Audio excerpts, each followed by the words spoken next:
안녕하세요. 조아나입니다. 제가 어제 오랜만에 입추가 지나니까 바람이 너무 좋은 거예요, 이 숲속 마을에. 그래서 이제 오랜만에 저녁 산책을 나갔어요. 이제 그동안 한여름 너무 더워서 한동안 이제 산책을 좀 미루고 그랬거든요. 게을러졌죠.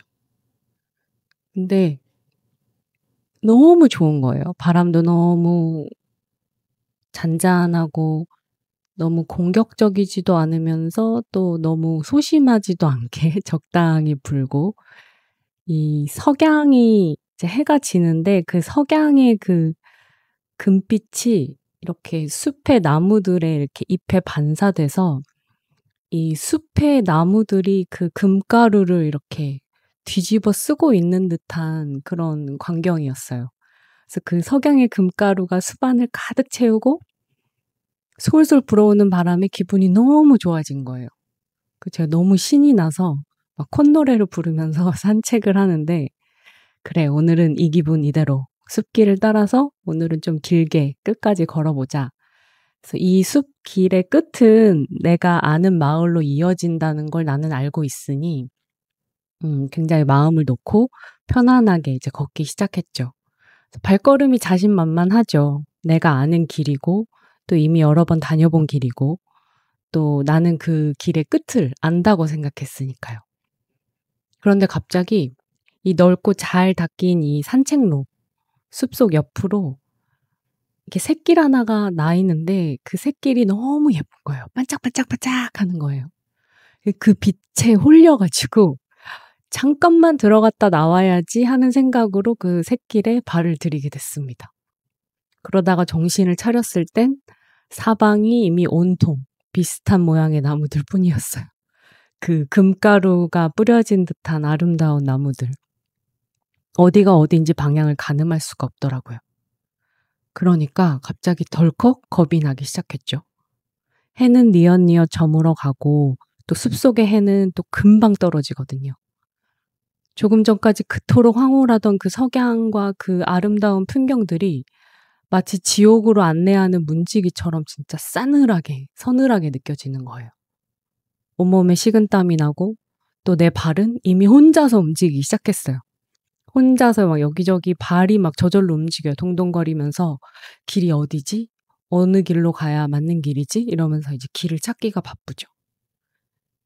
그때 제 안에서 한마디가 떠오르더라고요. 멈춰.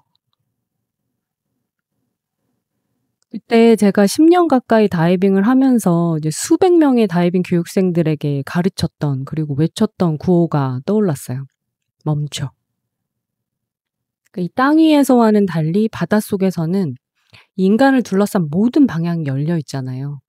땅 위에서 우리가 걸어 다닐 땐 앞, 그리고 왼쪽, 오른쪽만 잘 살피면서 다니면 사실 괜찮잖아요. 근데 바닷속에서는 내 위의 공간도 뚫려 있고 내 아래 공간도 뚫려 있고, 그러니까 내 몸을 둘러싼 모든 방향이 열려 있는 거예요. 그래서 그 모든 방향을 주시를 해야 하는데, 이 모든 방향이 너무 열려 있으면 또 인간의 뇌가 잘 적응을 못 해요. 그래서 특히 시야가 너무 깨끗하거나 너무 좋거나 이런 너무 맑은 바닷속, 그 심해나 반대로 시야가 정말 안 좋은 그런 바닷속에서는 인간은 오히려 방향 감각을 잃게 되거든요. 그걸 이제 디스오리엔테이션이라고 하는데, 그런 상황이 오면 다이버가 이제 어떻게 대처해야 되는지를 다이빙을 할 때 배워요. 저는 다이빙을 오랫동안 가르쳤던 사람이니까 물론 정말 기계적으로 그냥 입만 벌리면 똑같은 말을 학생들에게 이제 반복을 하죠. 그런 상황이 오면 멈추라고. 그리고 생각하고 행동하라. 그래서 stop thinking act라고 이제 얘기를 하거든요. 그래서 멈추고 생각하고 행동하라. 이 말을 정말 교육생들에게 여러 번 반복을 시켜요. 그리고 그런 시뮬레이션 막 상황을 이제 훈련을 시키면서 계속 어 그냥 몸이 반사적으로 먼저 나갈 수 있도록 그렇게 오랫동안 이제 훈련을 받죠. 저는 그걸 오랫동안 가르쳤는데 막상 제가 또 그런 상황이 되면, 위급 상황이나 이제 문제 상황이 생기면 그렇게 하는 게 쉽지가 않아요. 그런데 이번에 그 숲에서 길을 잃었을 때 제 마음속에서 멈춰 라고 말을 하더라고요. 그리고 또 다이빙을 하면서 배우는 게 이 레퍼런스라고 하죠. 이제 기준점, 참고물을 언제나 살피라고 가르쳐요.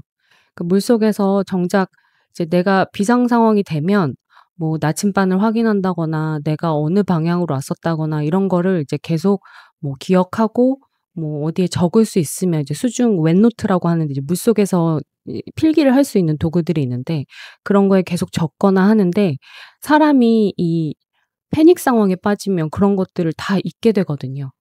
그래서 일단 뭐 참고물을 계속 이제 체크를 하면서 다니라고 이제 가르쳐요. 그러니까 뭐 예를 들어서 내가 바닷속에서 처음에 이제 하강할 때 이제 체크를 하는 게 지금 뭐 오후 3시. 그래서 해가 지고 있는데 내 왼쪽으로 지고 있었으면 그 물속에 있는 뭐 나무라고 하는 게 낫겠죠. 그 뭐 산호초나 이 뭐 바위들이나 이 물속에 있는 지형 지물의 그림자가 이제 그 햇빛의 반대로 생겨요. 물속에서도 이제 그림자는 생기거든요, 햇빛이 강하면. 그래서 그림자는 오른쪽으로 지게 되는 거죠. 그래서 요런 커다란 이 방향의 레퍼런스를 이제 잘 잡고 있으면 아무리 길을 잃어도 돌아올 때는 반대로 해가 내 오른쪽에 있고 또 그 그림자들은 다 왼쪽에 있겠죠. 그러니까 뭐 그런 것들을 생각하라고 계속 가르쳐요. 근데 정작 비상 상황이 되면 그걸 못하는 경우가 많아요. 그래서 다이빙 사고가 많이 나고 또 다이빙으로 이제 뭐 다친다거나 뭐 심각하면은 뭐 목숨을 잃게 되는 경우도 많죠. 그러니까 다행히 저는 운 좋게도 제가 가르치는 학생들이나 또 저에게 그런 큰 사고는 없었는데 그래도 지금 돌아보면 분명히 잘못될 수 있는 상황은 있었어요. 근데 그럴 때마다 멈추고 생각하고 행동하라. 그리고 언제나 이 큰 방향의 레퍼런스, 참고물, 기준점들을 생각하고 있어라. 그러면 그 사이사이 당신이 길을 잃고 조금 헤매더라도 결국 답을 찾는다. 길을 찾는다. 이런 것들이었거든요. 근데 이걸 제가 어제 산책을 하면서 실제로 또다시 경험을 한 거죠. 내가 산책을 시작했을 때 그 큰 산책로에서 해는 내 왼편으로 지고 있었어. 그것만 기억하자. 이제 그렇게 생각하면서 저는 이제 샛길을 이제 헤매다가 해를 내 오른편에 두고 이제 걷기 시작했습니다. 그렇게 막 한참 막 덤불도 헤치고요. 막 거미줄 있는데도 막 빠져보고요. 막 비가 온 지 얼마 안 돼서 막 미끄러지기도 하고 막 모기들은 이제 막 달라붙기 시작하고 막 한참 그렇게 헤매다가 이렇게 해를 오른쪽으로 두고 걷다 보니 마침내 익숙한 큰 길이 나타나더라고요. 이미 해는 다 졌고요. 어둠이 깔렸고 그런데도 안도감이 밀려오더라고요.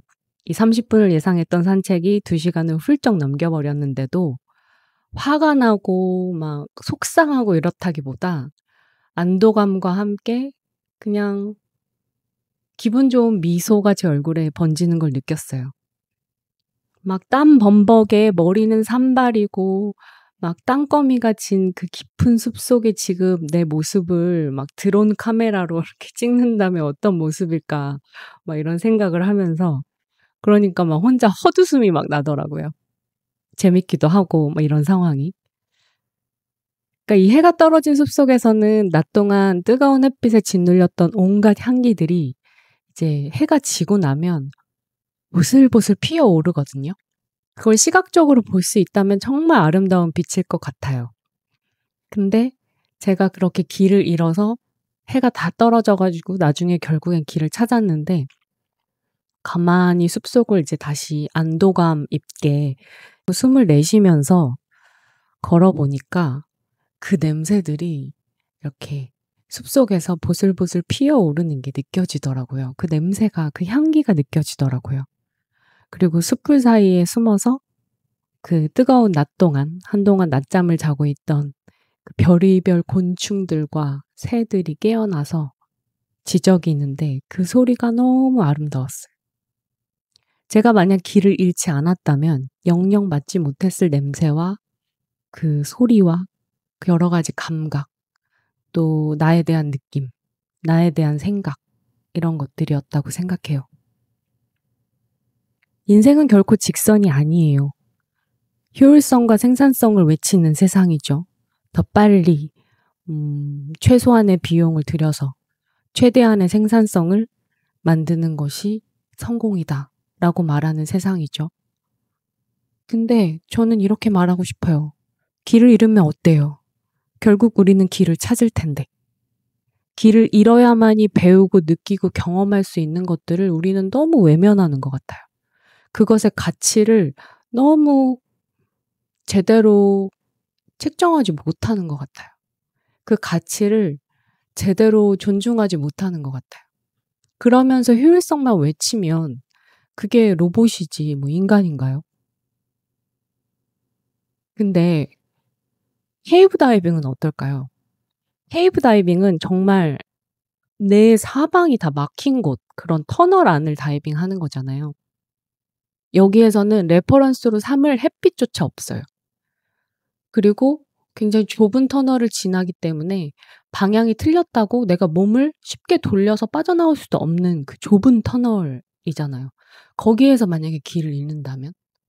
그리고 거기서 내가 가지고 갔던 그 수중 라이트, 빛이 만약에 뭐 라이트의 배터리가 나갔다거나 뭐 라이트가 고장 난다거나 이렇게 해서 빛이 없어지면 정말 말 그대로 암흑이에요.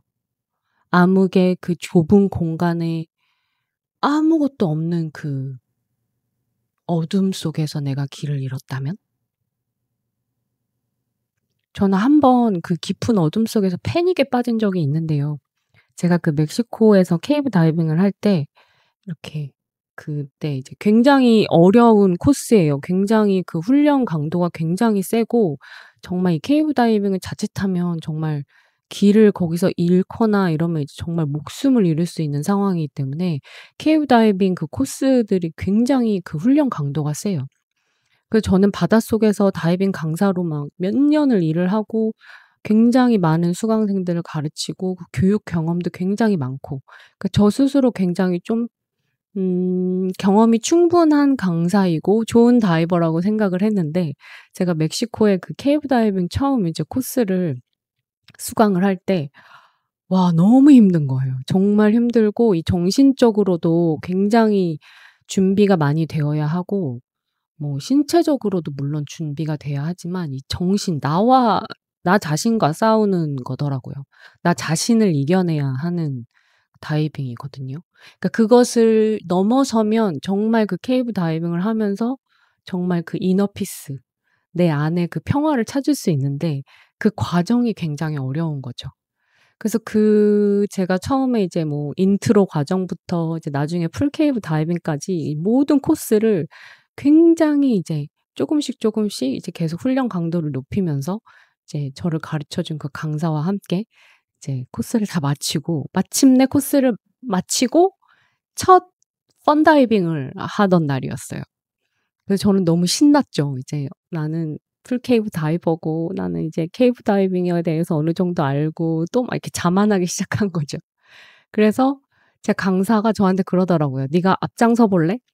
그래서 항상 케이브 다이빙은 2인 1 조로 다이빙을 하는데 그 앞에 서는 사람이 있고 뒤에 따라가는 사람이 있어요. 이 케이브 다이빙은 워낙 좁은 터널을 통과하기 때문에 그 버디가 양옆으로 서로 나란히 갈 수가 없고 항상 한 사람이 앞에 서고 한 사람이 뒤에 서고 이렇게 따라가는 구조거든요. 그래서 제가 좋아. 한번 해 보지 뭐." 그래서 제가 첫 번째 리드하는 사람이 됐습니다. 그래서 막 갔어요. 신났죠 이제. 다이빙 시작한 지 얼마 안 돼서 이제 막 공기 탱크에 이제 공기도 풀로 되어 있고 막 너무 재밌는 거죠. 막 신난 거죠. 그리고 막 그 동굴 속의 그 아름다운 너무 아름다워 보이는 그 종유석들과 막 이런 데코레이션을 막 보면서 막 가는데 처음 가 보는 동굴이어 가지고 제가 이렇게 길을 제대로 잘 아는 편은 아니었어요. 근데 우리가 이제 계획한 대로 길을 잘 가고 있었는데 제가 예상치 못한 이 V자 모양의 이제 그 터널이 나온 거예요. 그러니까 그 V자를 통과를 하려면 제가 이렇게 몸을 머리로 아래로 이렇게 거꾸로 선 상태로 이렇게 내려가서 이제 올라와야 되는 상황인 거죠. 근데 그 부위의 그 밑에 꼭지점에 제가 낀 거예요. 꽉 낀 거예요. 왜냐하면 이 탱크가 이 양옆으로 이제 사이드 마운트 시스템으로 가는데 그 양옆에 있는 탱크가 알루미늄 탱크이기 때문에 이 탱크는 이렇게 뭐 굽어지거나 뭐 이렇게 그 플렉시블한 게 아니잖아요. 그러니까 저는 그 탱크의 그 길이와 이 플렉시블하지 않다는 속성을 미리 알고 그 V자 그 밑에 꼭지점을 통과하기 전에 미리 탱크를 제거하고 들어가거나 했었어야 되는데 저는 그 길이 처음이었기 때문에 전혀 그 지형에 대해서 알지 못했기 때문에 그런 준비를 할 수가 없었죠. 그냥 아무 생각 없이 그냥 들어간 거죠. 그러다가 그 V자 쉐입에서 이 탱크가 양쪽에서 이제 끼는 바람에 몸이 정말 앞으로 갈 수도 없고 뒤로 갈 수도 없고 이 오도 가도 못하는 상황이 된 거죠. 끼었어요. 그래서 이거를 이제 그 케이브 다이빙 용어에서는 이제 스톡이라고 하고 이제 수신호도 있는데 그 상황에 갑자기 이제 패닉이 온 거예요. 그래서 갑자기 멀쩡하던 호흡이 가빠지면서 막 심장이 조여드는 느낌이 막 드는 거예요. 분명히 다이빙 시작한 지 얼마 안 돼서 제 머리로는 제 탱크에 지금 200바, 200바 다 풀탱크로 충전이 돼 있는 걸 알아요. 그런데도 그 탱크 안에 있는 공기가 다 닳았다는 생각이 들면서 내 입으로 더 이상 공기가 들어오지 않는다는 생각이 막 들면서 호흡이 가빠지면서 '나는 이렇게 죽는구나.' 이 심장이 조여드는 느낌이 정말 들더라고요. 막 심장이 뻐근해져요. 그러니까 막 호흡이 막 엄청 가빠지기 시작하는 거예요. 패닉이 온 거죠.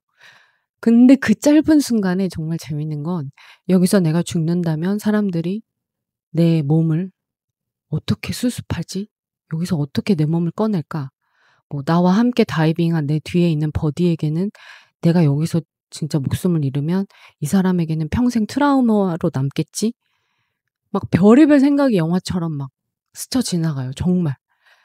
'그동안 나는 잘 살았나? 뭐 이렇게 죽어도 괜찮은가? 그래 괜찮아. 내가 항상 뭐 다이빙하다가 죽으면 그것도 뭐 축복받은 죽음이지 뭐 이렇게 생각했던 것들이 정말 현실로 나타나는 건가? 아 내가 잘못했구나.' 막 이런 생각도 들고요. 정말 잠깐 잠시나마 제 인생의 그 주옥 같은 장면들이 막 주마등처럼 스쳐 지나가더라고요. 그런데 갑자기 제 뒤에서 그 순간 이제 뒤에서 제 핀을 잡아당기는 느낌이 들었어요. 그 제 뒤에 있는 버디, 저를 가르쳤던 강사, 그리고 제 멘토 나탈리는 제가 더 이상 앞으로 가지도 않고 뒤로 가지도 않으니까 제가 뭔가 아름다운 거를 보고 있다고 생각을 했나 봐요. 그래서 이렇게 좀 기다렸나 봐요, 뒤에서. 보이질 않으니까요, 앞 사람이 뭘 하고 있는지. 그런데 이제 시간이 가도 얘가 움직이질 않으니까 문제가 생겼다 싶어서 이제 뒤에서 제 핀을 살짝 이제 끌어당겨서 이제 신호를 주는 거예요. 그러면서 이제 살짝 이제 빼내기로 이제 작정을 한 것 같은데 그렇게 저는 거꾸로 그 뒤에 이제 제 버디 나탈리가 저를 이렇게 살짝 끄집어내면서 이제 저도 호흡을 천천히 이제 몸에 힘을 빼고 호흡을 하면서 천천히. 그러니까 신기하게 그 끼어 있던 제 몸이 스르르르 이렇게 빠지더라고요. 그래서 그렇게 좁은 터널을 조금씩 천천히 이렇게 그러니까 발이 뒤이고 머리가 앞인 상태로 거꾸로 천천히 빠져나왔어요. 그래서 그 좁은 터널을 지나고 이제 공간이 넓은 룸이 나오자 이제 거기서 이제 또 아무렇지 않은 척. 원래 저희가 이제 계획을 세웠던 게 그 좁은 터널 쪽에 이제 들어갔다가 나와서 이제 넓은 룸이 나오면 이 아름다운 데코레이션 있는 룸에서 사진을 찍자. 그 제 버디가 굉장한 그 케이브 포토그래퍼이기도 하거든요. 그래서 계획을 세웠었어요. 그래서 제가 이제 그 좁은 터널 빠져나오고 나서 나탈리가 저한테 이제 수신호로 "너 괜찮아?" 제가 괜찮다고. "사진 찍을 수 있겠어?" 그래서 제가 "그래 한번 해 보자고." 찍을 수 있겠다고. 그래서 찍은 사진이 있어요.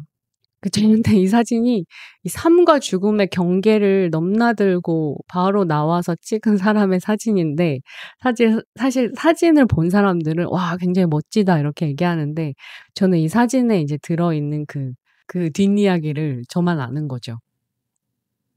사진 속 제 얼굴은 웃고 있지만 속으로는 아주 울고 있습니다. 울고 있어. 그 다이빙을 마치고 나와서 버디한테 물었어요. 내가 얼마나 끼어 있었냐. 그랬더니 한 2분? 이러더라고요. 근데 저한테 그 시간이 한 30분은 넘도록 느껴졌었거든요. 그러니까 나에게 30분은 좋게 되는 것처럼 그 느껴진 그 고통과 그 지옥의 시간이 제 버디에게는 2분이었던 거예요. 그러니까 모든 게 내 머릿속에서 내가 만든 공포, 불안, 걱정이었던 거죠. 실제로 일어난 일은 아무것도 없었어요. 머릿속의 공포가 제 몸을 지배하고 또 그 풀로 충전된 공기 탱크가 텅 빈 것처럼 느껴지면서 호흡곤란이 결국 생기고 공황 발작으로 이어진 거죠. 그러니까 그 순간에도 결국 답은 같았어요.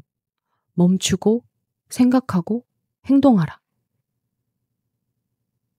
어쩌면 이건 우울증, 공황장애, 불안장애 등 마음의 병을 안고 살아가는 우리들의 상황과 많이 닮아 있는 상황이라고 생각해요. 이 빛이 하나도 없는 깊고 깊은 어둠 속에 혼자 갇힌 기분이죠. 앞으로도 뒤로도 나아갈 수 없고 사방이 막혀 있어요.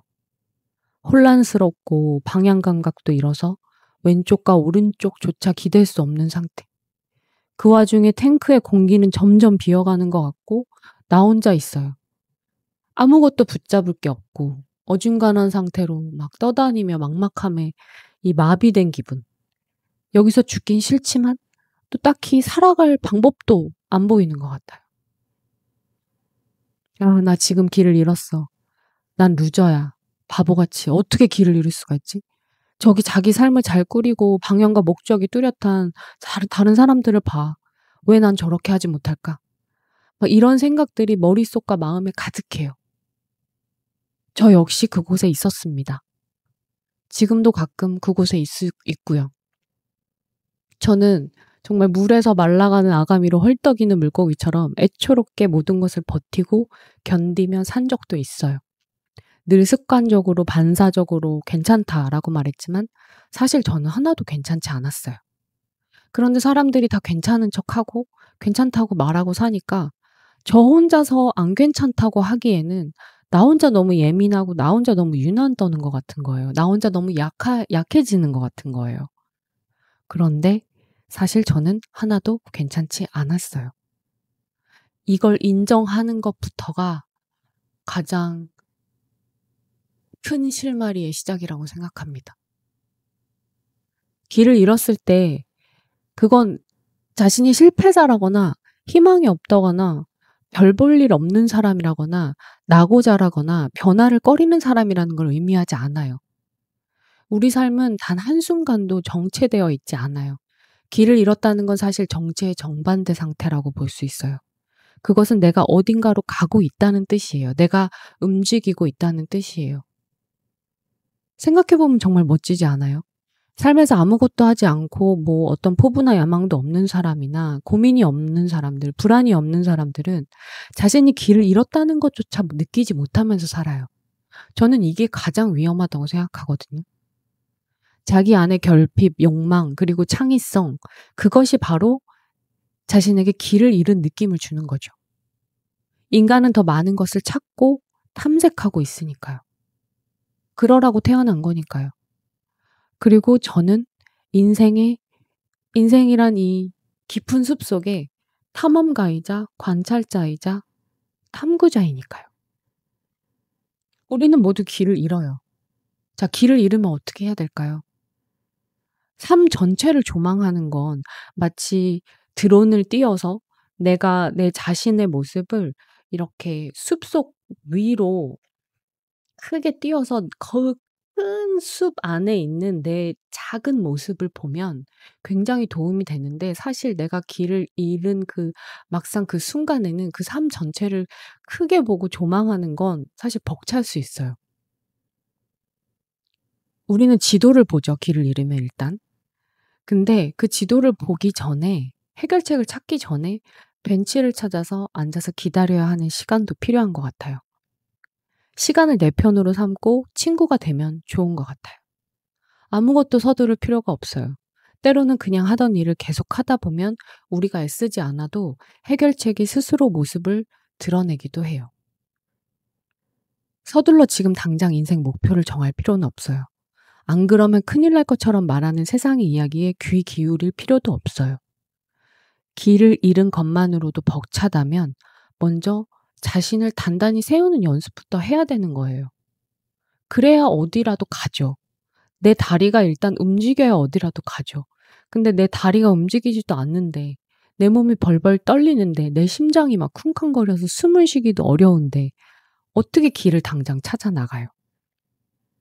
어둠 속에서 앞뒤 좌우 위아래도 모르는데 어떻게 인생의 목표를 정해요? 연필이랑 펜은 당장 어디에서 찾아요? 제가 사는 이 숲속마을 농부들은요, 씨앗을 심어놓고 매일같이 잘 자라고 있는지 들여다보고 파헤쳐보지 않아요. 심어두고 당분간 그냥 두죠. 자연이 알아서 하도록. 자신의 통제의 권한을 잠시 내려놓는 거예요. 그러니까 우리도 잠시 쉬어가도 돼요. 가만히 있어도 돼요.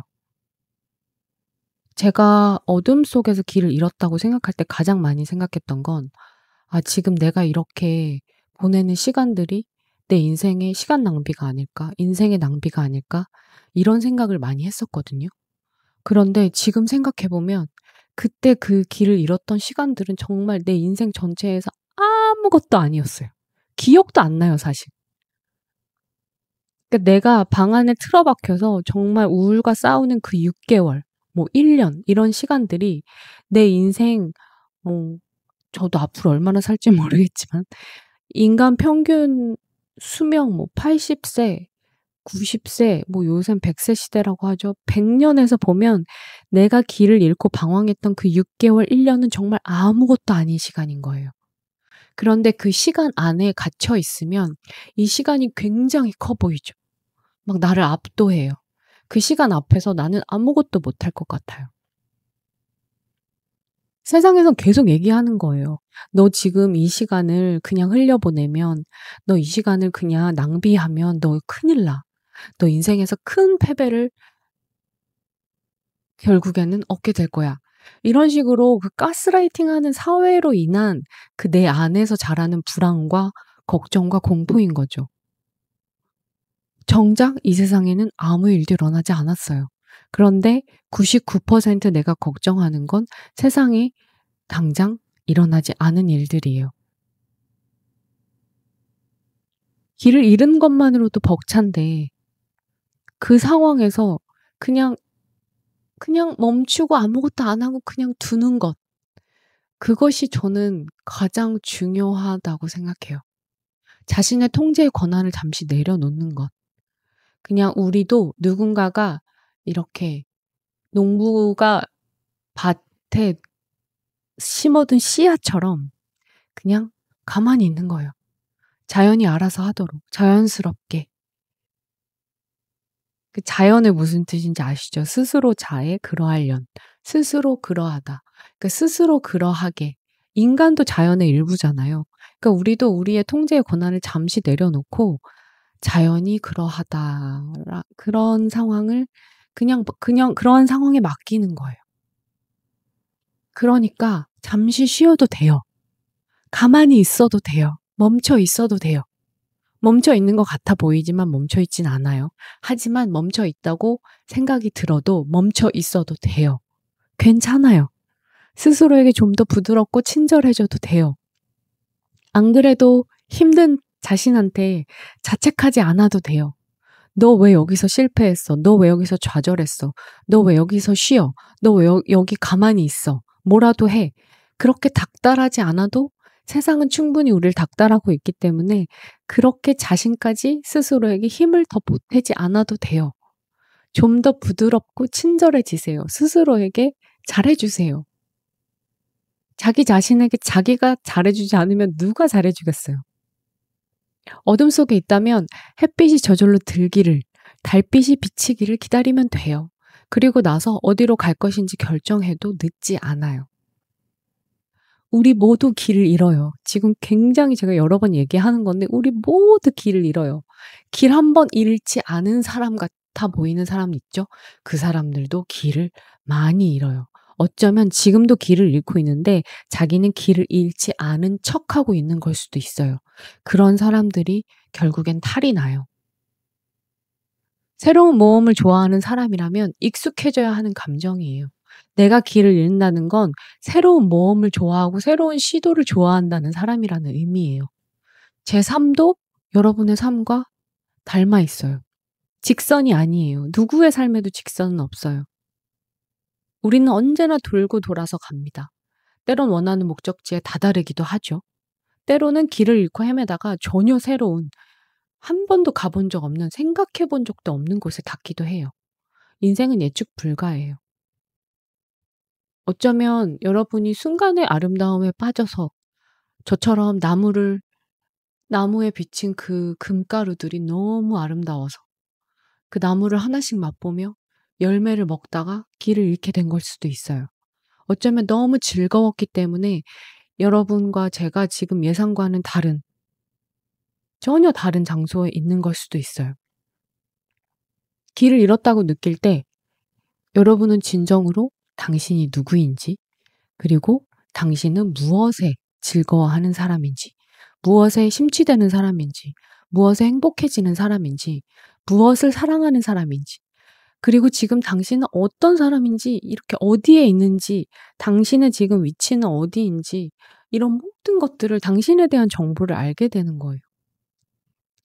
인생의 권태로 고통스러워하는 사람들은 오히려 이런 삶의 변화구를 바라기도 해요. 삶이 너무 지겹고 권태스럽고 무기력해서요. 만약 당신이 지금 길을 잃고 있다면, 잃었다고 생각한다면, 제가 절대로 맡고 싶은 건 하나, 자책이에요. 그만 좀 떼쓰고 그냥 좀 하지. 왜 다른 사람들처럼 못해? 이거 봐, 언제나 그랬듯이 넌 또 망쳤어. 이렇게 자기 자신에게 말하는 그 자기 안에 있는 비판자를 빨리 찾아내야 돼요. 알아차려야 해요. 그러니 지금 당신이 길을 잃고 있는 곳에 베이스 캠프를 차려보자고요. 이곳을 당신만의 발사대로 만드는 거예요. 잠시 멈추고 이곳에 머무르는 거예요. 텐트도 치고 빨랫대도 만들고 음식할 공간도 만들고 별을 관찰할 현미경도 설치하고, 그래서 지금은 당신 자신의 베스트 프렌드가 되어서 이런 감정을 느끼고 있는 자신에게 괜찮아. 정말 괜찮아. 이렇게 말해주는 거죠. 우리는 영원히 길을 잃지 않아요. 인생의 큰 방향, 북쪽만 잘 알고 있으면 해와 달, 그림자가 늘 길을 안내해 줄 거예요. 샛길로 또 빠지면 어때요? 속도가 좀 느리면 어때요? 속도가 느려서 결승점에 늦게 도착했다고 해도 길을 잃어서 다른 이들이 보지 못했던 것들을 본 그 경험의 가치에 감히 그걸 체험하고 직접 경험하고 직접 보지 못한 결승선에 먼저 다다른 사람들이 그걸 어떻게 비웃을 수 있겠어요? 그걸 어떻게 조롱하고 그 가치에 감히 누가 금액을 매길 수 있겠어요? 숲속에서 길을 잃었던 날 실수로 저 자신을 막 실수했다면서 자책을 하지 않는 저를 발견하고, 또 새로운 길에 들어서 본 경험을 이제 갖춘 저는 길을 잃었기에 볼 수 있었던 그 아름다운 장면들을 아직도 마음에 품고 기억합니다. 그날 밤 집에 돌아오는 길에 제가 봤던 달은 너무 유난히 아름다웠고요. 그 다음날 아침 제 다리에는 새로운 근육이 붙었어요. 이제는 조금 빠르게 걸을 수도 있을 것 같고요. 이제 조금 살짝 뛰어보는 것도 괜찮지 않을까? 이런 생각이 들어요. 길을 잃고 헤매는 시간은 결국 나만의 섬으로 돌아가기 위한, 나만의 위도에 맞는 단단한 섬으로 돌아가기 위한 가장 정직한 여정이 됩니다.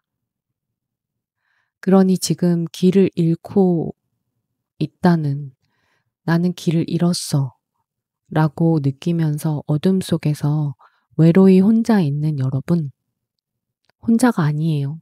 힘내세요. 그리고 여러분도 할 수 있어요.